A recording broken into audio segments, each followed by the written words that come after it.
Vamos. Entonces, bueno, en la actividad del día de hoy, denominada La innovación también se mide, nos va a acompañar el profesor Pedro Carranza, al cual me voy a permitir leer un breve resumen de su experiencia profesional y laboral. El profesor Pedro Pablo Carranza tiene 32 años de experiencia profesional en las áreas de operaciones, servicios, proyectos, procesos financieros y organizacionales. Tiene 20 años como docente de la Escuela de Administración y Contaduría de la UCB y 10 como profesor de posgrado y tutor de tesis de la misma universidad. Tiene un MBA en Gerencia de Ingeniería en la University de Dallas, especialista en sistemas de información de la UCAD, licenciado en Administración Comercial por la UCB e ingeniero mecánico de la Universidad Simón Bolívar. Entonces vamos a dar comienzo por el profesor Carranza, bienvenido una vez más por acompañarnos.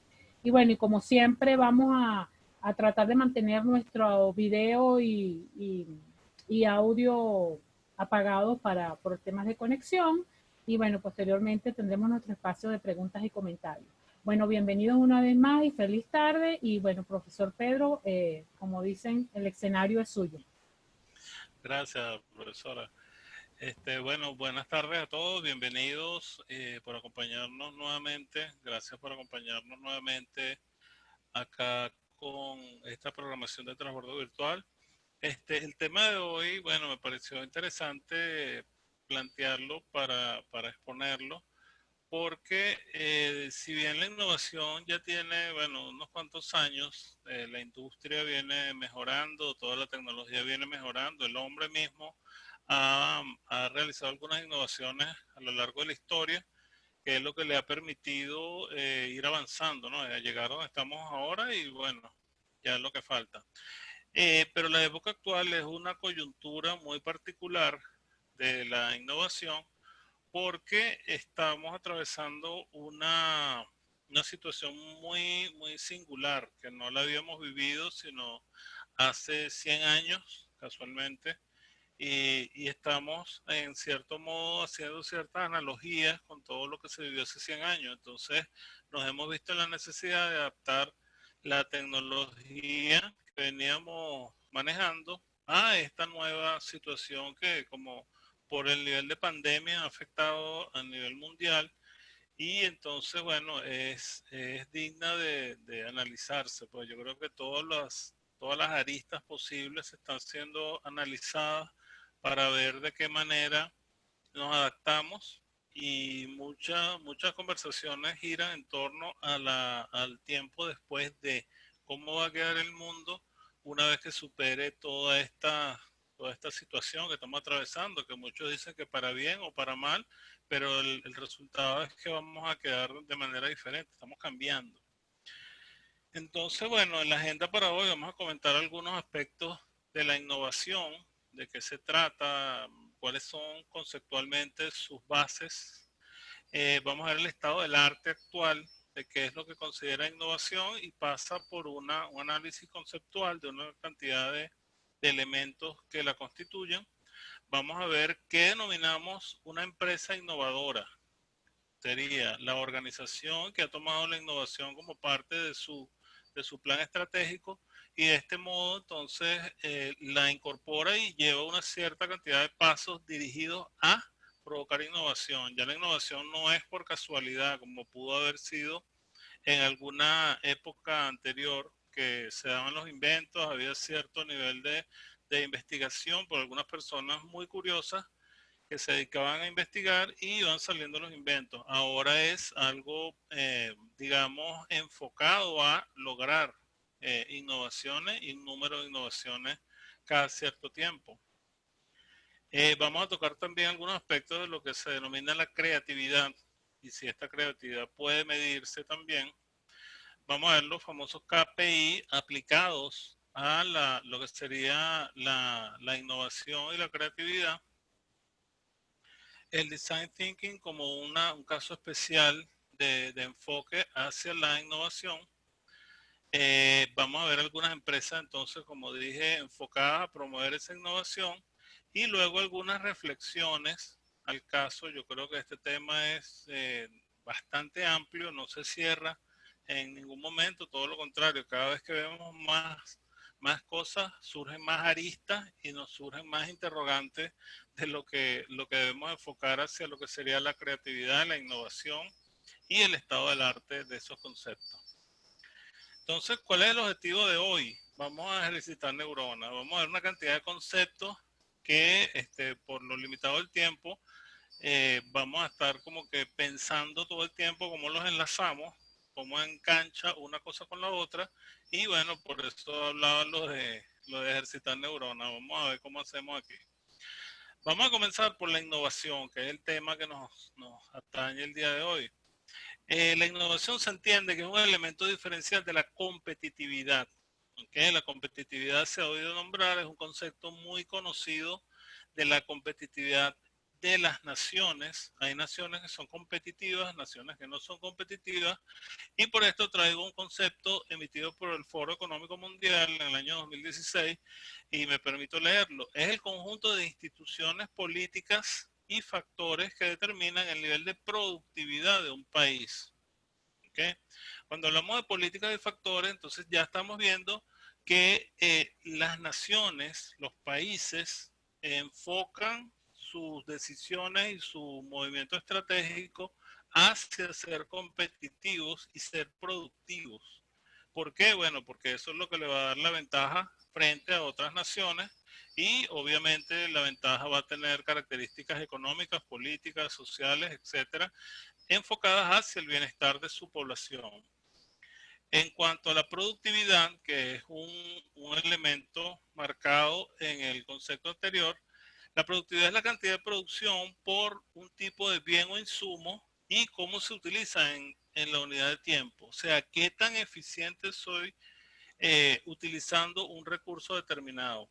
En el caso venezolano, anteriormente, vamos a hacer una abstracción, y teníamos un producto llamado petróleo y entonces hubiéramos sido productivos si le hubiéramos sacado el beneficio posible a ese insumo, a ese petróleo. Entonces, releemos el concepto que dice la cantidad de producción de una unidad de bien o servicio por insumo de cada factor utilizado en la unidad de tiempo. Entonces, yo puedo hablar de productividad anual, productividad mensual, trimestral, etcétera, y puedo irle midiendo, que es lo interesante de este concepto.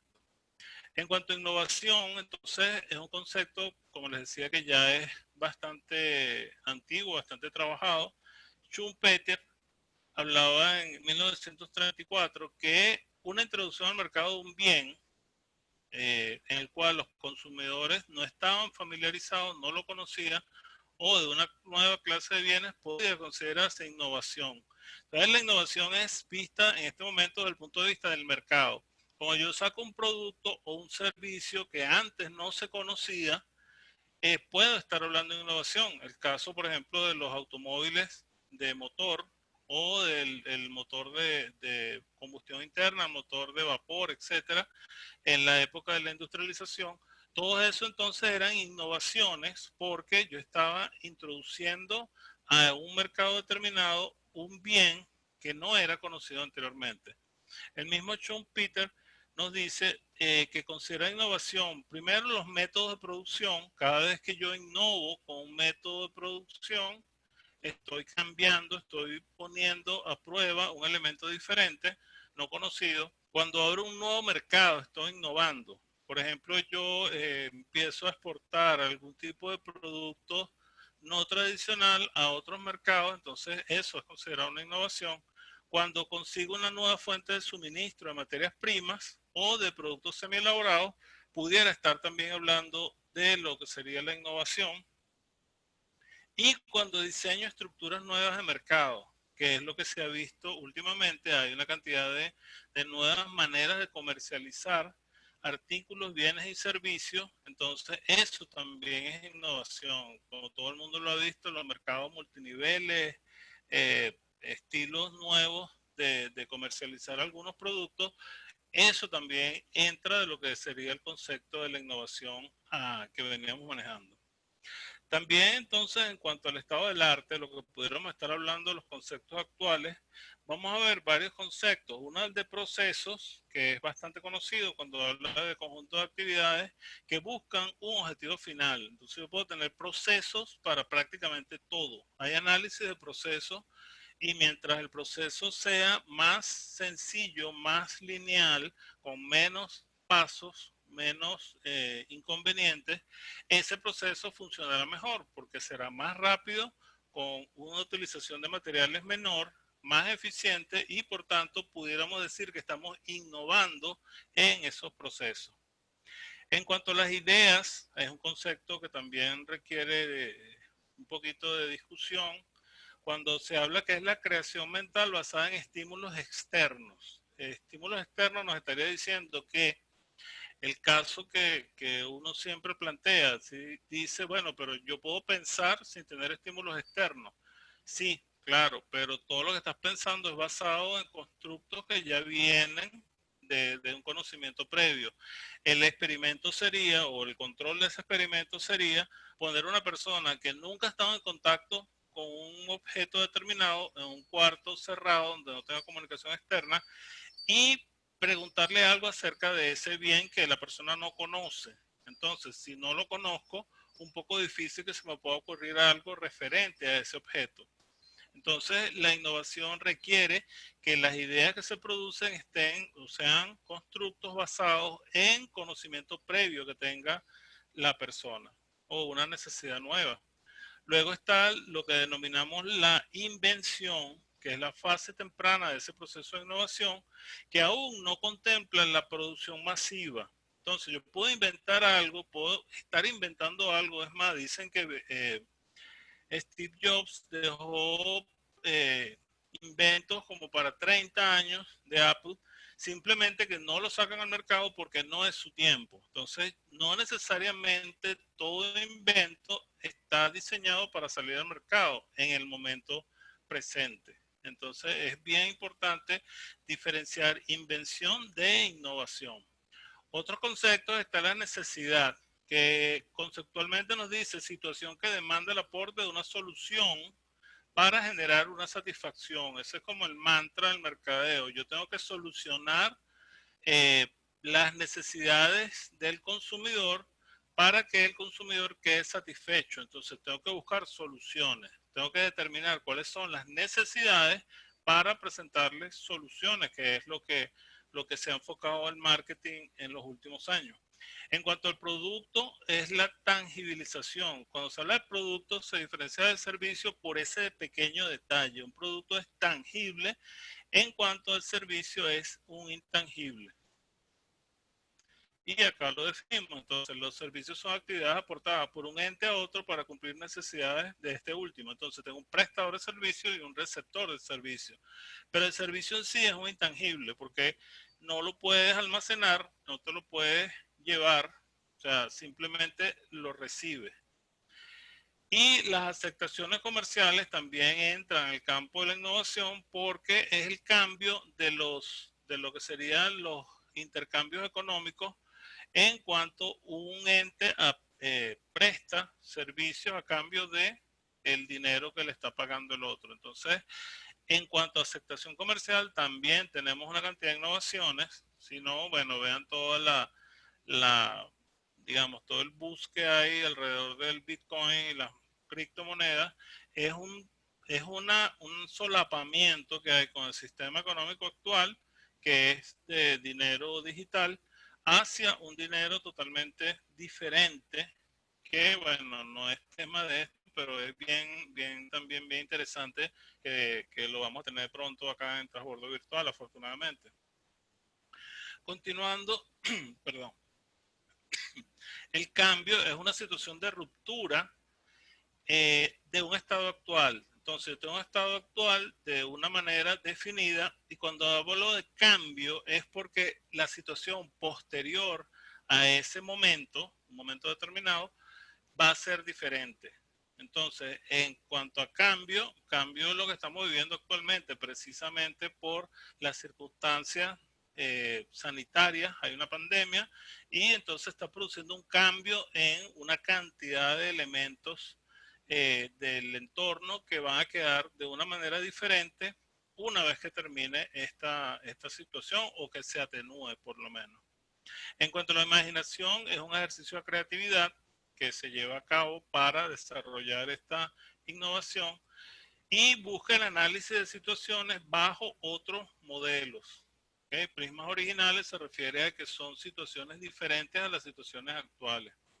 Cuando hablamos de ruptura profunda, es cuando hablamos de cambios de paradigma, entendiendo el paradigma como el marco teórico que tienen las personas que lo consideran su realidad. Entonces, yo siempre he comentado que el paradigma es personal.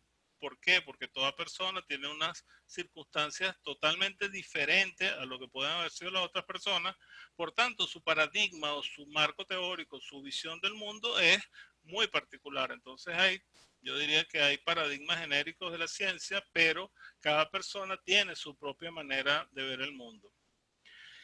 Y cuando hablamos de nuevas capacidades es cuando yo modifico ese potencial de una organización para ofrecer productos o servicios novedosos al mercado. Entonces hay empresas que se enfocan en aumentar sus capacidades de generación de nuevos productos o nuevos servicios. Vemos el caso de repetir, el Amazon, Apple, todas las empresas, el Microsoft, todas las empresas de la tecnología actualmente, van siempre en pos de un aumento de la capacidad y un aumento de esa producción de bienes y servicios diferenciados con respecto a lo que están en el mercado actual. Céspedes nos decía las características de una empresa innovadora. Entonces, una empresa innovadora por lo general tiene una estrategia predefinida de innovación. Entonces, cuando viene el análisis estratégico, el análisis del entorno, ya yo voy con estrategias apuntando a que voy a lograr un cambio de los paradigmas, un cambio de los productos, un cambio de los servicios, una mejora, un aumento de la rapidez de prestación de servicios, etcétera. Asimismo, estas empresas tienen una visión para identificar y anticiparse a esas tendencias de mercado. Entonces hablamos también que estos equipos de diseño de innovaciones en las organizaciones requieren necesariamente eso que muchas personas lo llamamos los futurólogos, las personas que siempre están pensando un poquito más allá. Yo digo que uno de los futurólogos muy conocidos de esta época actual es Elon Musk, que es la única persona que, bueno, una de las pocas personas que habla de establecer estaciones espaciales, diseñó un cohete, lo lanzó, de hecho, ya fue probado, fue y vino una tripulación, y eso es una innovación producto de la visión de esa persona, y fue puesta en marcha. La parte inédita, perdón, es que esas personas no había sido posible previamente que una empresa privada, trabajando conjuntamente con el gobierno, llegara a una misión de ese estilo.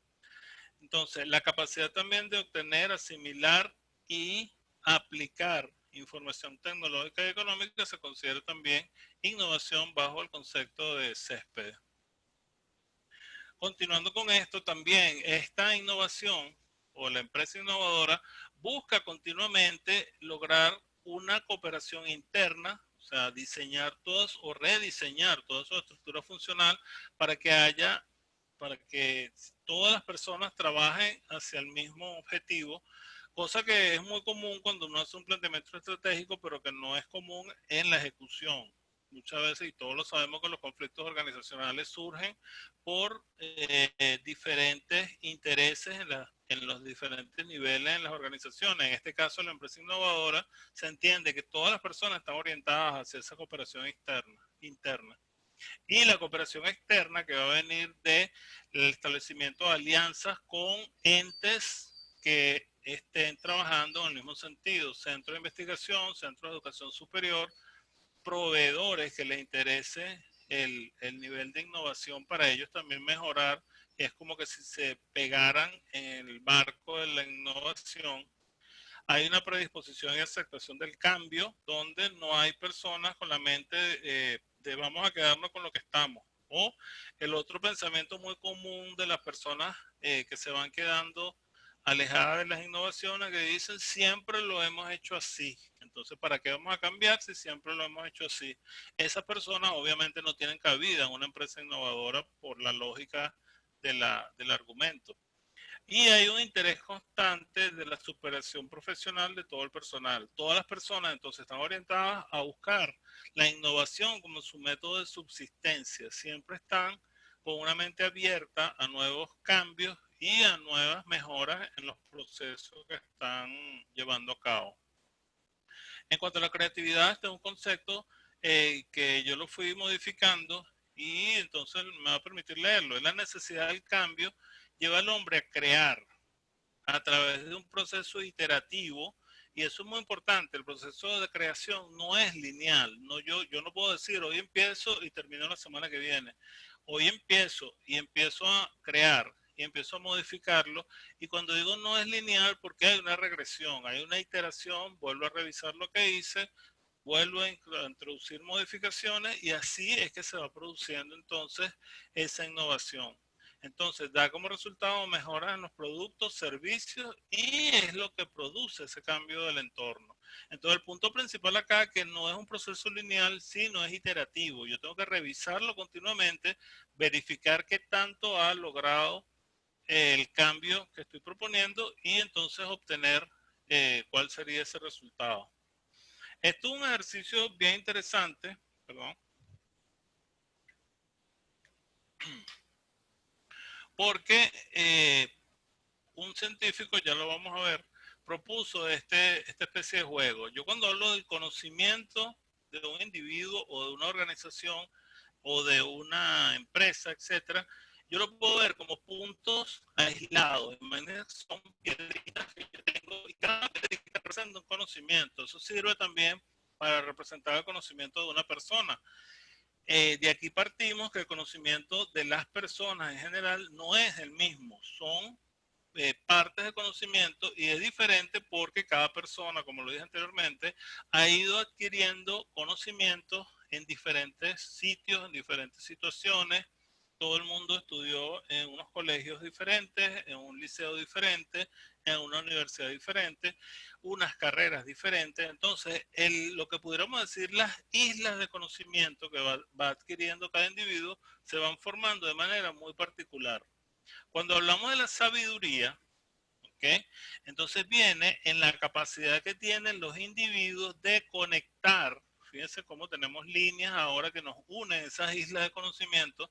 El conocimiento estaba aislado, ahora está conectado, y la sabiduría es saber aplicar esos pedacitos de conocimiento que puede tener el individuo ante diferentes situaciones.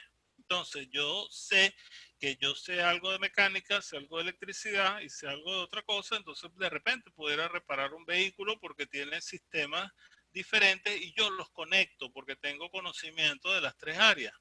¿Ok?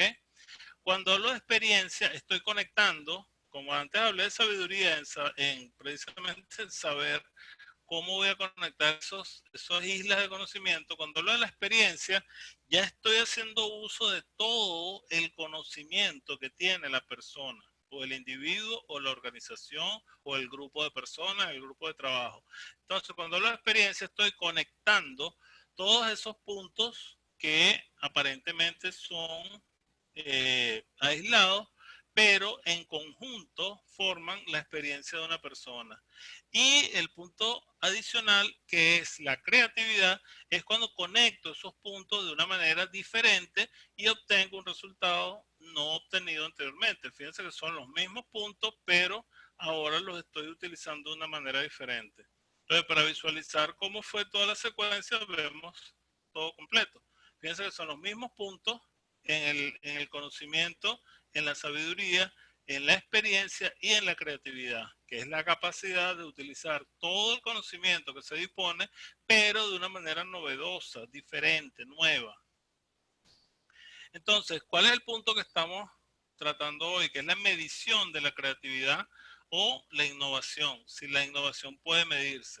Entonces, Rubio y sus aliados, en un trabajo en 2016, habla de la generación del caso, problema o laboratorio que va a discutir y resolver. Entonces, él evalúa una cantidad de aspectos que los denominan fluidez, flexibilidad, originalidad de las ideas, adecuación a la solución planteada, originalidad de las teorías, que no es lo mismo que originalidad de las ideas, y la argumentación. Entonces vamos a ir viendo rápidamente cada una de ellas para no hacer muy complicado esto. Entonces, la fluidez se mide con el número de ideas o hipótesis por unidad de tiempo que estamos midiendo. Entonces, se asignan puntuaciones al número de ideas adecuadas a la solución que yo estoy planteando. Entonces, un poquito para entrar en materia, yo llego, reúno un grupo, les planteo una situación que tengo que solucionar, ¿ok? Y entonces, del grupo o de las individualidades pueden salir ideas. Y de allí voy entonces asignando puntos. Un punto, 0 puntos, obviamente 0 ideas, si no surge nada. De 1 a 3 ideas, 1 punto. De 4 a 6, 2 puntos. Y más de 6 ideas adecuadas, o sea que adaptables a la solución, le asigno 3 puntos.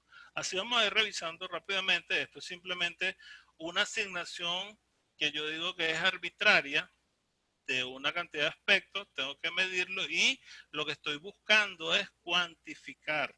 Eso es lo que estoy en el fondo buscando. Cuantificar cómo yo pudiera medir la innovación, que es el tema de hoy. En cuanto a la flexibilidad, se mide el número de categorías involucradas en las ideas o hipótesis propuestas. ¿Okay?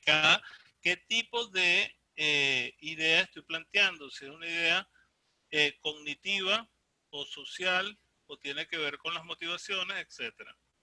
En cuanto a la originalidad, es ideas diferentes de lo que conozco actualmente. Entonces se le da 0 por 0 ideas novedosas, 1 idea novedosa, 2 o más de 2, le asigno 3 puntos. Y así yo voy a ir sumando puntos y de esa manera voy a obtener un puntaje general y puedo evaluar lo que sería esa creatividad. En cuanto a la adecuación, entonces mide el número de teorías aplicadas. Entonces, las teorías, mientras más teorías conozca, más variedad de ideas yo puedo hacer que surjan para la aplicación de esas teorías.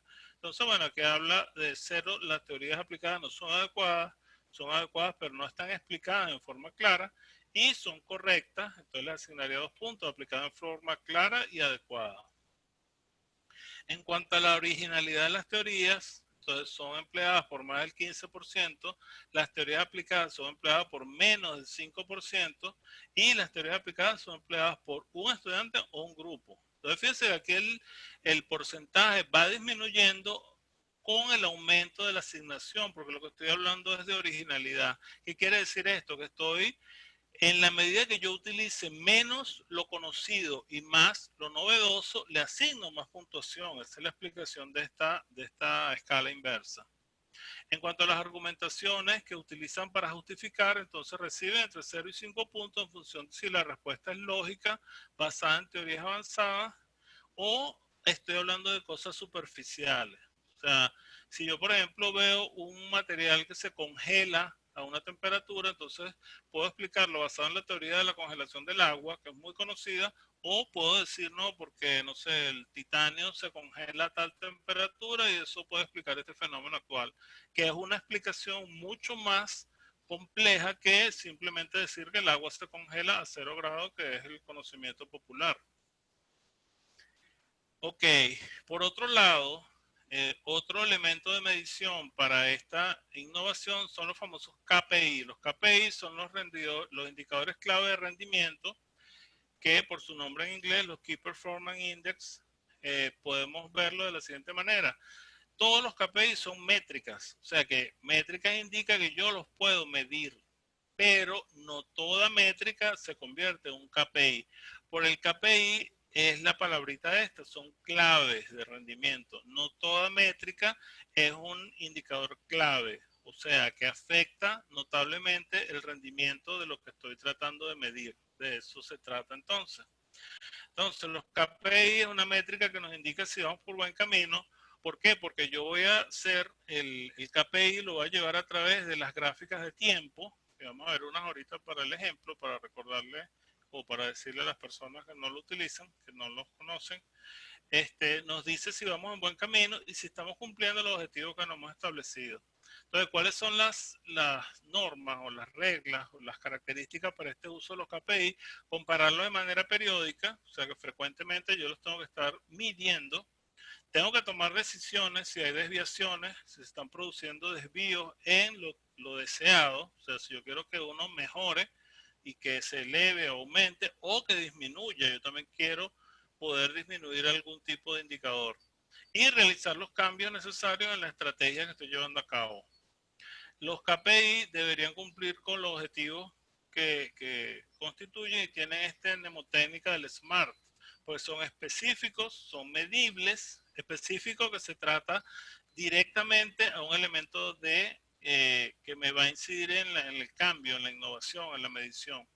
Que sean medibles, que sean logrables o alcanzables, que sean relevantes y que tengan una variación con el tiempo.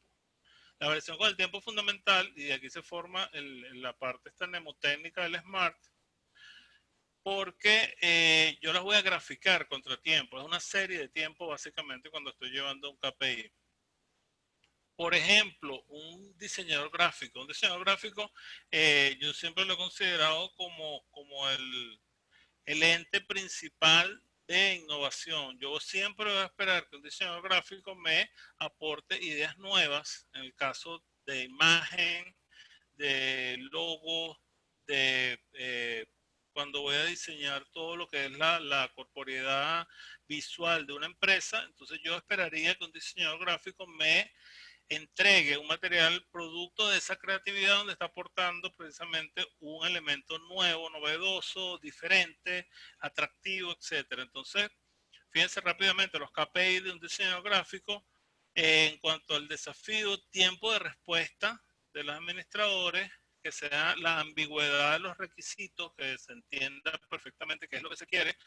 En cuanto a los requisitos, la mantenibilidad, que es un porcentaje, tiempo de respuesta del diseñador, tiempo del primer borrador, alineación con los requisitos, o sea, que me esté diseñando algo que cumple con los requisitos que yo le solicité, las revisiones, cumplimiento de normas, tiempo de reelaboración en horas, etcétera. Entonces, fíjense que todos son indicadores en cuanto a tiempo. Yo con esto tengo mis discusiones y creo que es un punto que no sé si muchos estarán de acuerdo, que cuando yo hablo de creatividad y ponerle un tiempo, es como ponerle una condición de presión a algo que debería surgir como un proceso natural y arbóreo, como el crecimiento de las ramas de un árbol que van buscando el sol, etcétera. Así yo veo el proceso de crecimiento y por eso antes hablamos de lo iterativo.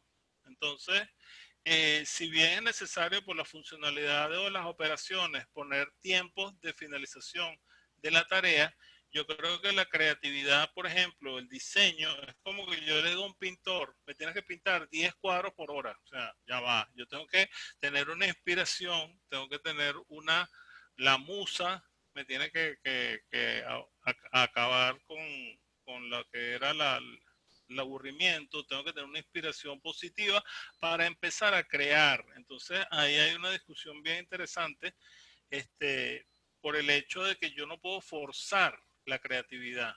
La creatividad surge a partir de una cantidad de factores, pero forzarla contra el tiempo siempre me ha parecido un poquito complejo.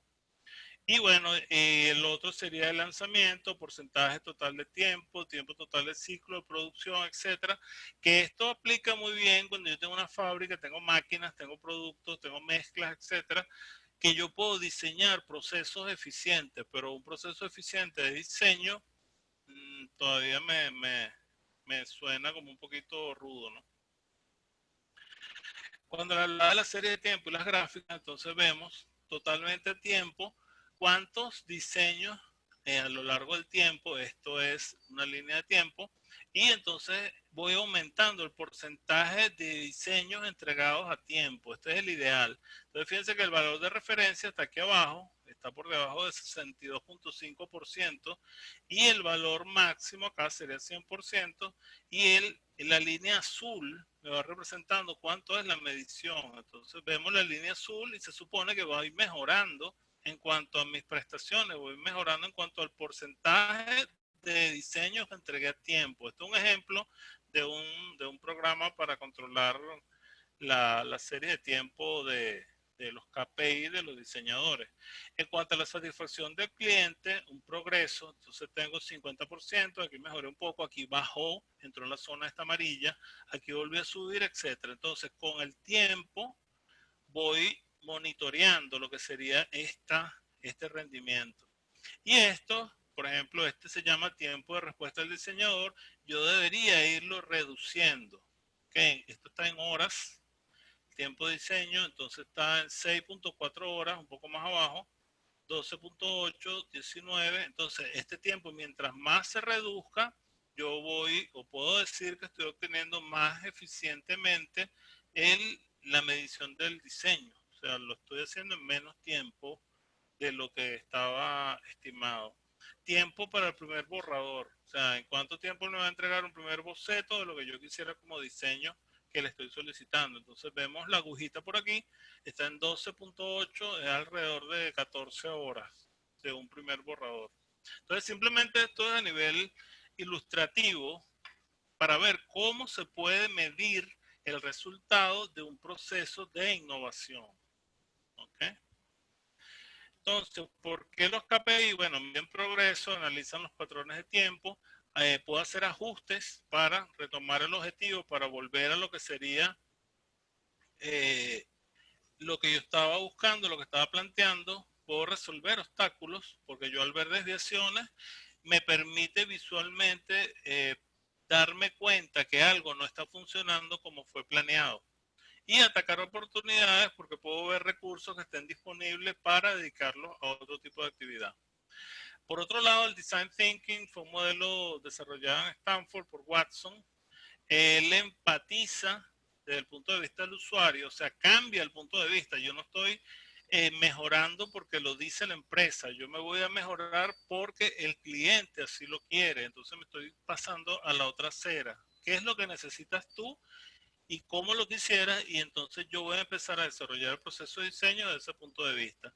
Definir y estructurar el problema, esta es la secuencia de pasos. Idear enfoques alternativos para conectar con el problema, desarrollo los prototipos de un modelo, una posible solución, y luego pongo a prueba esa propuesta. Y luego venimos entonces a repetir lo mismo. Yo este proceso lo voy a hacer, pero voy a hacer iteraciones, iteraciones, iteraciones, iteraciones, hasta que obtengo lo que está necesitando el cliente, porque estoy partiendo desde el punto de vista del usuario. En cuanto a los factores de innovación, aquí también una serie de conceptos de cuáles son los que definen una innovación. La originalidad, cuando hace referencia a lo nuevo, irrepetible, auténtico, etcétera, que sea flexible, ¿ok? Se opone a la rigidez, a la inamovilidad. La innovación va a ser flexible porque se va a adaptar a lo que yo voy a necesitar. Es el caso actual en cuanto a las propuestas que están surgiendo de cómo va a ser el mundo una vez que termine la pandemia. Entonces hay una flexibilidad porque primero y principal nadie sabe exactamente cómo va a quedar esto, nadie sabe exactamente cuándo surge una vacuna, nadie sabe exactamente cómo va a ser las relaciones en las empresas una vez que termine la situación que nos tiene atrapados ahora, y por esto entonces exige un poquito de flexibilidad. Fluidez es cantidad de respuestas ante una situación, elaboración. Bueno, aquí hay una cantidad de conceptos que luego, obviamente, que el que guste le podemos hacer llegar una copia de las láminas para que tenga los factores y los pueda analizar o lo vea en el video. Análisis, síntesis, apertura mental, tiene que ver con las personas que trabajan en el proceso de diseño y de innovación, posibilidad que tiene la persona de afrontar retos y obstáculos y resolverlos. Comunicaciones, plantea un cambio total, transmitir y compartir mensajes producto del descubrimiento de otras personas. Esta comunicación, voy a hacer una parada aquí porque hay un punto que a mí me llama mucho la atención, que hay alrededor de 20 laboratorios trabajando en paralelo para buscar una vacuna.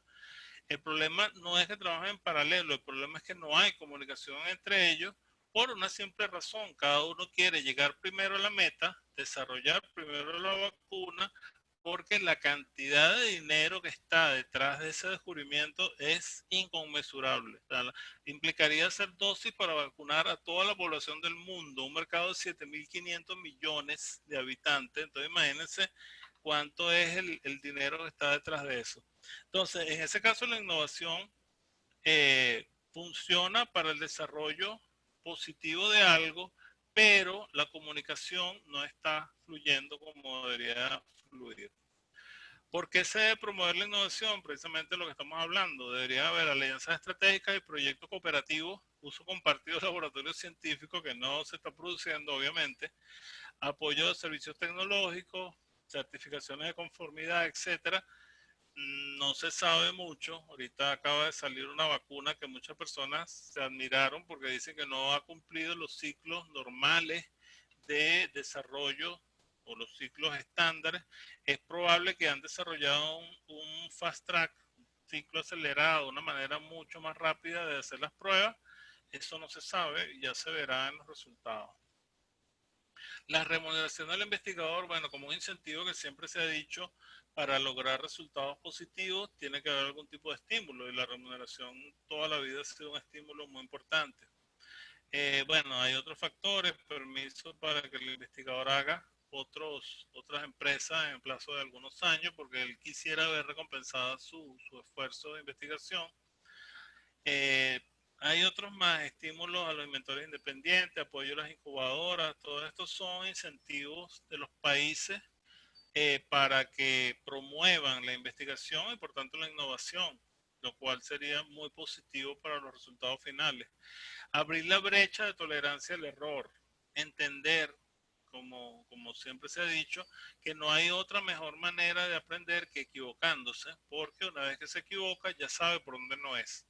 Entonces ya tiene mucho más elementos para continuar el camino correcto de lo que sería la investigación científica. Mantener un monitoreo constante sobre el acontecer tecnológico y competitivo, o sea, tener el mercado totalmente monitoreado de todos los avances que se van logrando para complementar.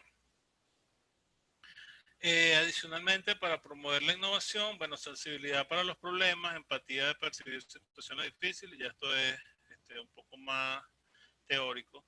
Redefinición de las capacidades, si voy descubriendo algo, ver si eso sirve exactamente para lo que yo lo diseñé o puede tener usos alternos. Atribuir funciones y fines y determinar los niveles de inventiva para ver la habilidad para percibir la realidad y transformarla total y parcialmente. Entonces, bueno, básicamente esos son elementos que se han desarrollado hasta la fecha para promover esos procesos de innovación y medirlo. Entonces, cuando ven el punto de vista de reflexiones, fíjense que no son conclusiones, porque esto no queda aquí, hay reflexiones. Primero, medir la creatividad es una de las primeras dudas que les dejo. Segundo, medir la innovación. Segunda pregunta. Medir la productividad. La productividad referida a esto mismo que estamos hablando, productividad desde el punto de vista de la creación, de la innovación, de la creatividad. Entonces yo voy a decir, voy a sacar 10 ideas nuevas por año. ¿Las voy a sacar por sacarlas o las voy a sacar porque de verdad están satisfaciendo necesidades críticas y yo quiero orientar mis esfuerzos estratégicos en ese sentido? Medir la competitividad. O sea, ¿cuál es el punto de que una empresa sea más competitiva que otra en el mercado? En base a la innovación, en base a la creatividad, en base a la productividad.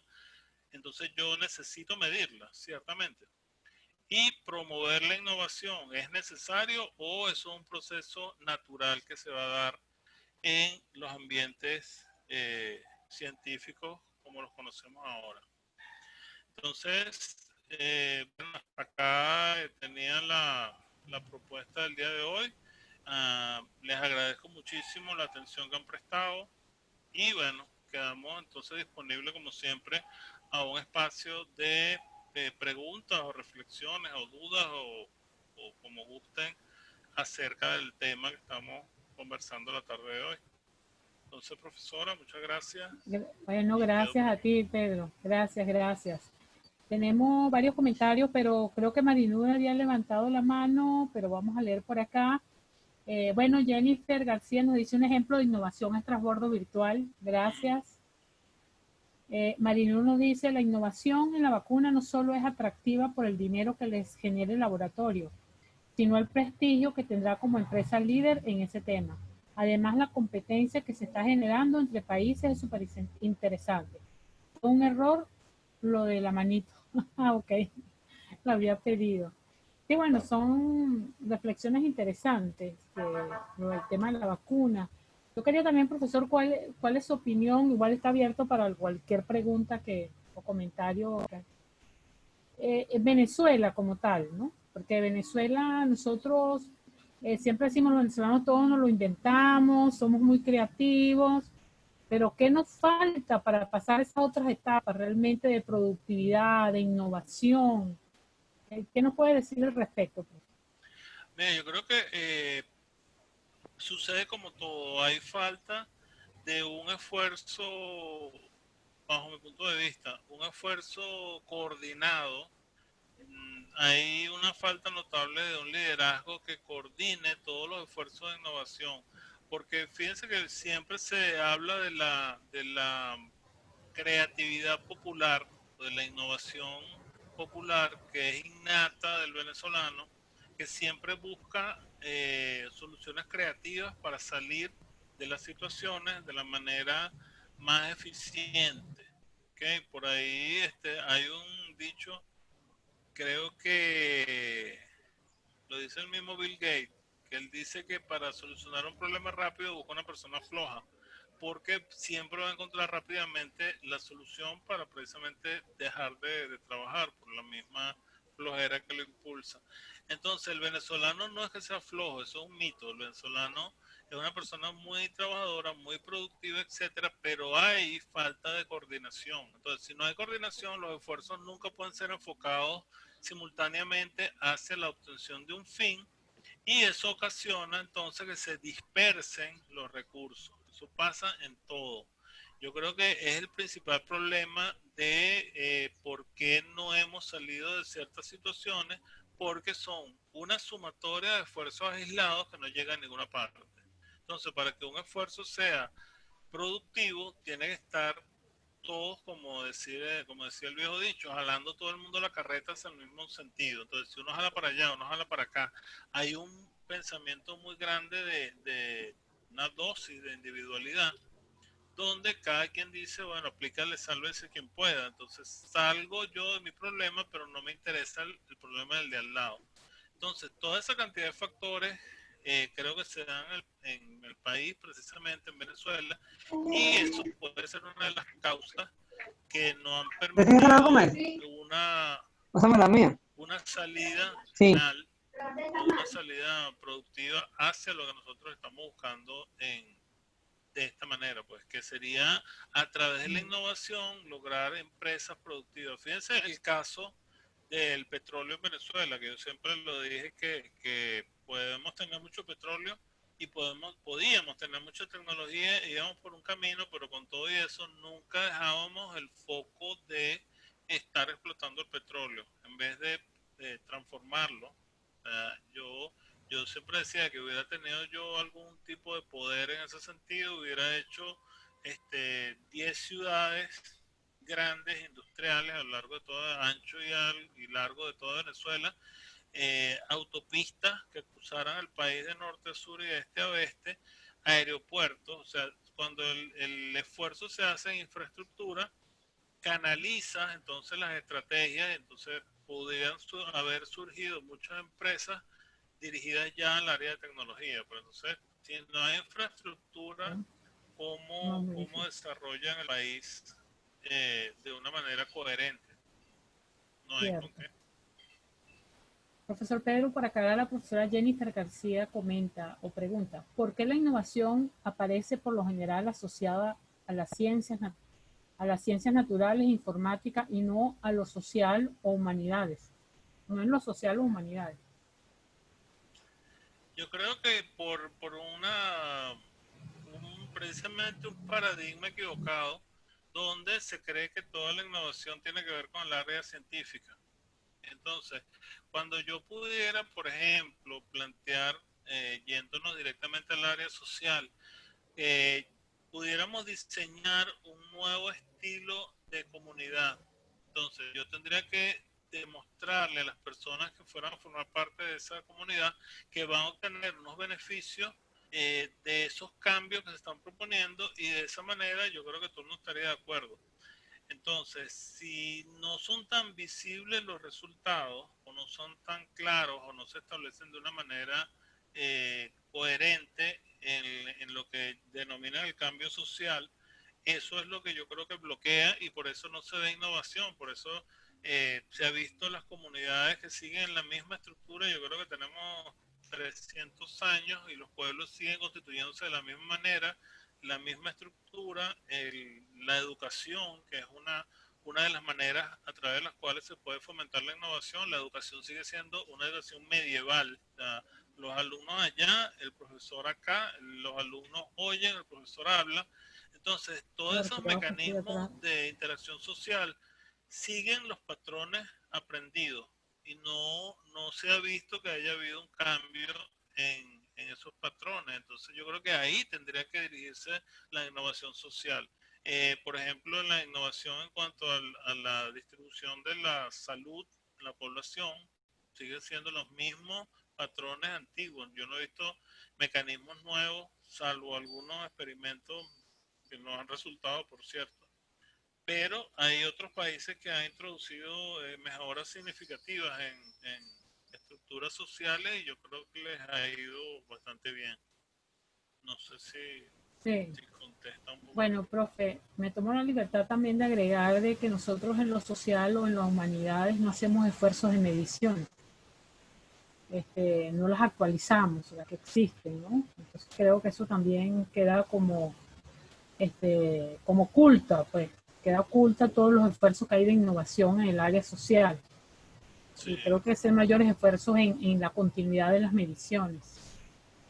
Por acá, Zulais, Carolina Zulbarán nos dice, las startups son siempre empresas innovadoras.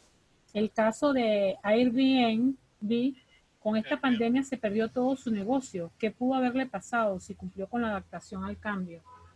Si cumplió con la Bueno, adaptación al cambio, cuando hablan de esas startups, fíjate que Airbnb tenía un componente tecnológico muy grande. Es una empresa que fue diseñada precisamente para una continuidad de las actividades como estaban. ¿Okay? Era innovadora, bueno, pues digamos que el concepto sirve todavía, lo que pasa es que no es aplicable por las regulaciones actuales de distanciamiento, y no hay viajes, obviamente. Pero el concepto es bien interesante, solo que no previeron qué pasaría si, yo creo que en el análisis estratégico fallaron, porque no previeron que en algún momento determinado ese traslado internacional podía bloquearse.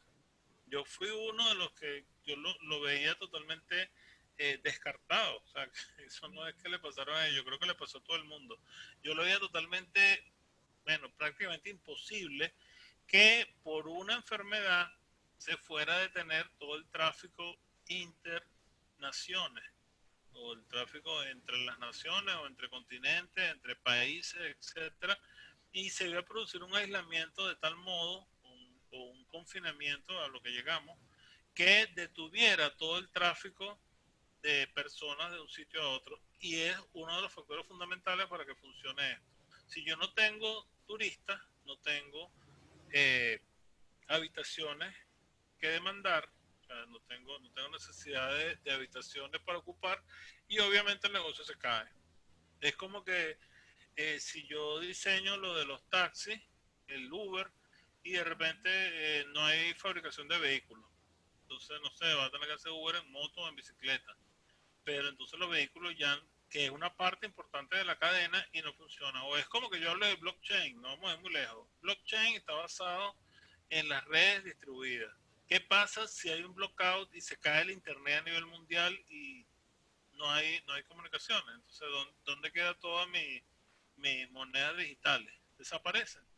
O quedan a lo mejor en un servidor que en algún momento se podrá levantar, aun cuando dicen que si una parte de la red no funciona, otra sí funcionará, pero entonces quedan islas, es como el grafiquito ese que veíamos por ahí, quedan islas de, de data, pero lo que se basa en la interconexión no va a estar. Entonces, ¿qué pasa? Ese es un caso y una de las críticas que yo le hago al sistema este de las cripto y basadas en la red y en las nubes. ¿Qué pasa si se cae el internet y volvemos a la edad de piedra donde no hay comunicaciones? Entonces, ¿cómo demuestro yo que yo tenía una cantidad de dinero tal? Si está basado en ese reconocimiento del colectivo, de esa red de aprobaciones, que son toda la cantidad de mineros que están montados en la red. Entonces son circunstancias que no nos hemos paseado por ahí y eso es lo que haría caer cualquier proyecto. Entonces las startups, por definición, son innovadoras, pero en ese desarrollo de la estrategia yo tendría que considerar a partir de esto, ¿no? Yo digo que esta experiencia nos ha enseñado mucho. Hay que entonces analizar factores, tanto los probables, o sea, que puede suceder algo, como los improbables, que no es que no pueden suceder, sino que su probabilidad es tan baja que yo la desprecio. Entonces yo digo, bueno, algo que puede pasar un 0.001% de las situaciones, no lo voy a considerar porque la probabilidad es muy baja, pero está allí y pasó. O sea, ¿quién se puede imaginar que estamos pasando lo que estamos pasando? Nadie. Ese es el punto. Entonces, ahora la amplitud de esa análisis de estrategia va a tener que ser mucho más amplio y verificar, yo creo que un poco con más cuidado, aquellos factores poco probables en las situaciones conocidas. Entonces, irnos un poco más al futurismo y ver situaciones desconocidas, inventarla y ver, testear el sistema, a lo mejor con un modelo, testear el sistema bajo esas circunstancias a ver qué pasa. Sería la opción.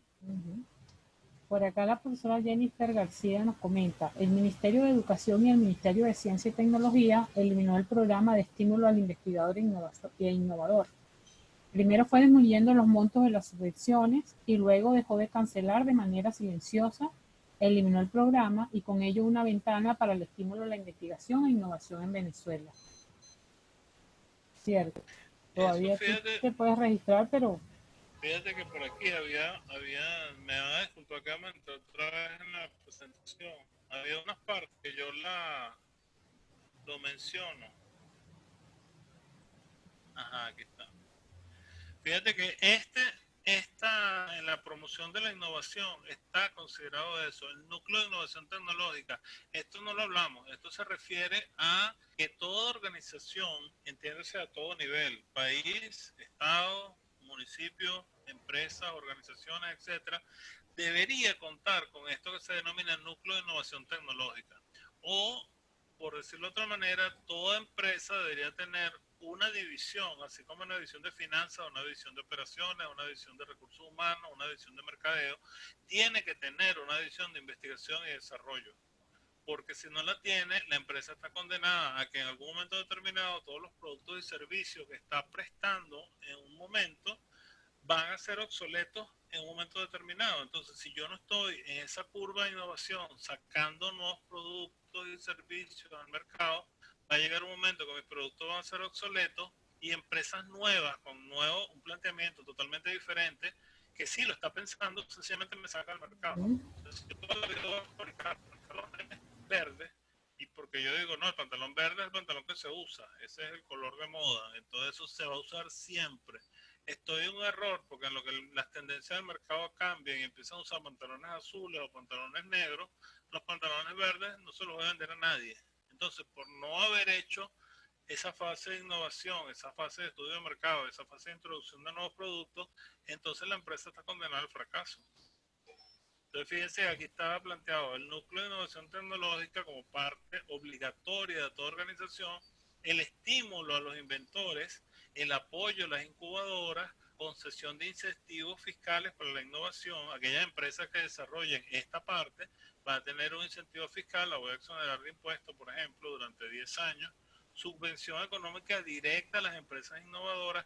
Todas estas son políticas de Estado que al no cumplirse, obviamente entonces no vamos a producir la innovación como la tenemos planteada. Eso yo creo que es parte del Ok. problema. Por acá, Carmen nos comenta, buenas tardes, muy interesante el enfoque de esta charla, donde se toma uno de los aspectos que conforman la innovación, como lo es el diseño y las actividades creativas. El manual de Oslo tiene un enfoque muy amplio sobre la medición de la innovación, tanto para las organizaciones como para diseñar políticas públicas al respecto. Buena recomendación. Gracias, Carmen, Gracias. por el manual de Oslo. Bueno, el profesor Gustavo también te da muchas gracias por traer este tema. Marinur, también súper interesante el tema, profesor, agradecida.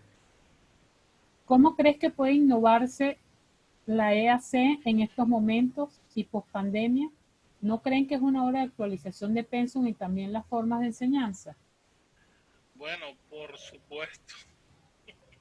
Yo creo Sí, que la revisión del pensum viene precisamente, como lo vimos al comienzo de la presentación, yo tengo que tener un monitoreo de cómo se está moviendo el mercado y qué es lo que está necesitando el mercado en los momentos actuales, en el caso específico de administradores y contadores, qué necesitan o qué herramientas actualmente necesitan para ejercer en un mundo totalmente modificado como lo tenemos y lo vamos a seguir teniendo. Entonces, yo creo que había que revisar el pensum de punta a punta, verificar materia por materia qué cosa está sirviendo, qué cosa se puede obviar, qué cosa deberíamos incorporar, cómo serían los cambios.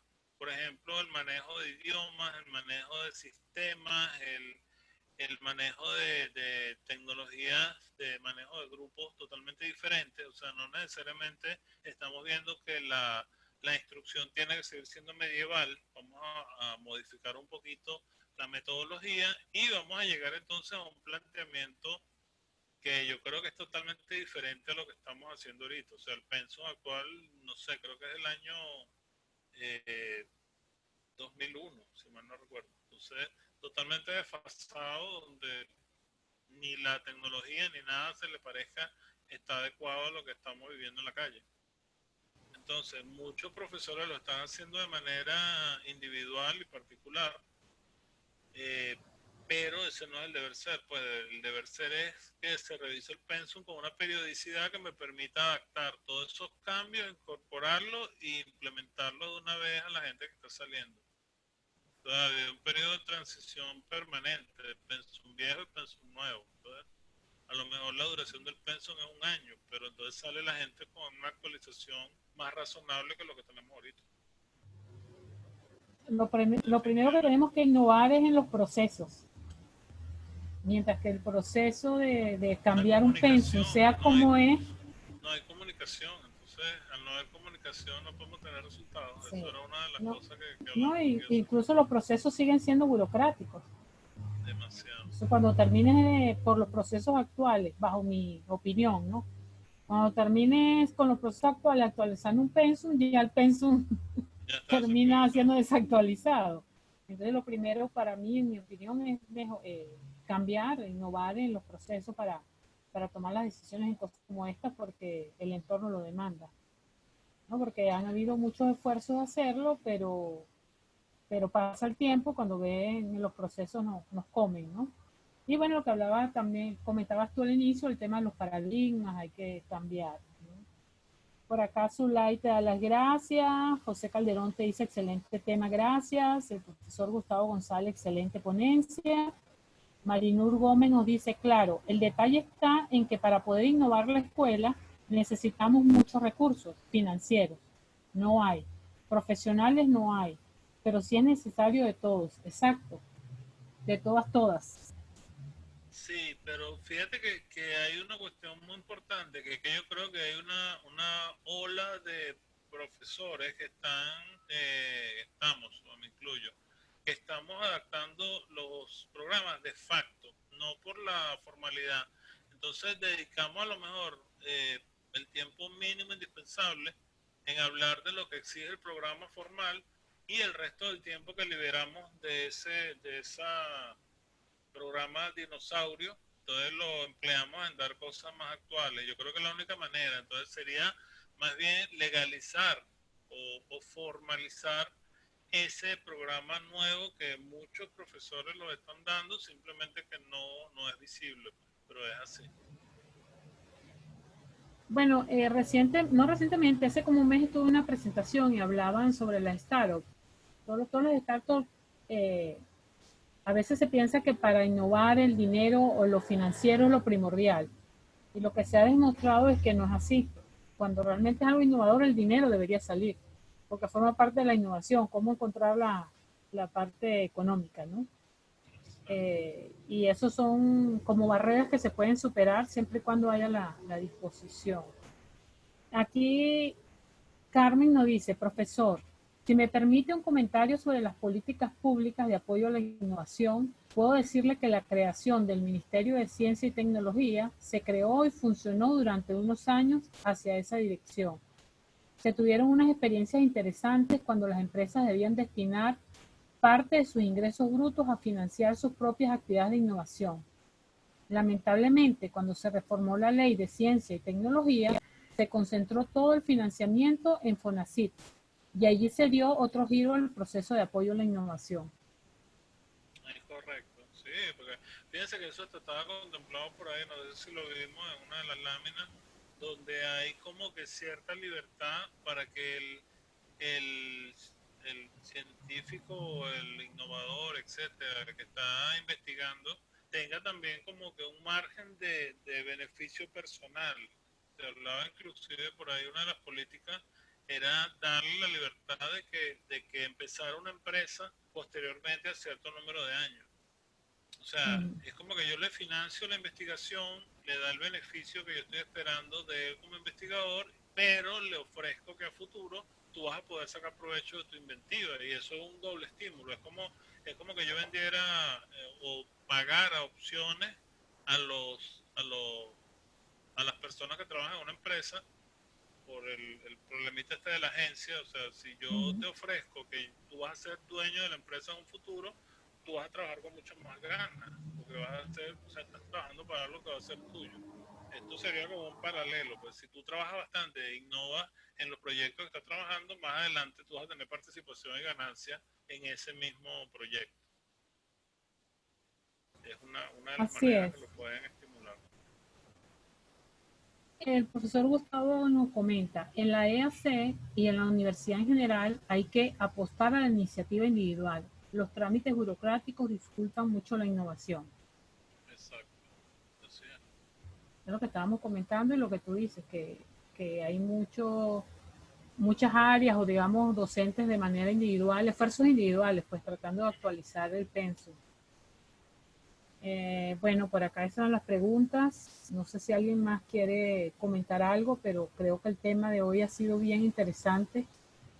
Cómo, de hecho, cómo teniendo tantos recursos desde el punto de vista de la capacidad, como estás tú, Pedro, que conoces tanto del tema de la innovación, y que bueno, que no seamos capaces por los procesos de llevar a cabo, de que esas iniciativas individuales se conviertan en una iniciativa colectiva y de equipo y de trabajo.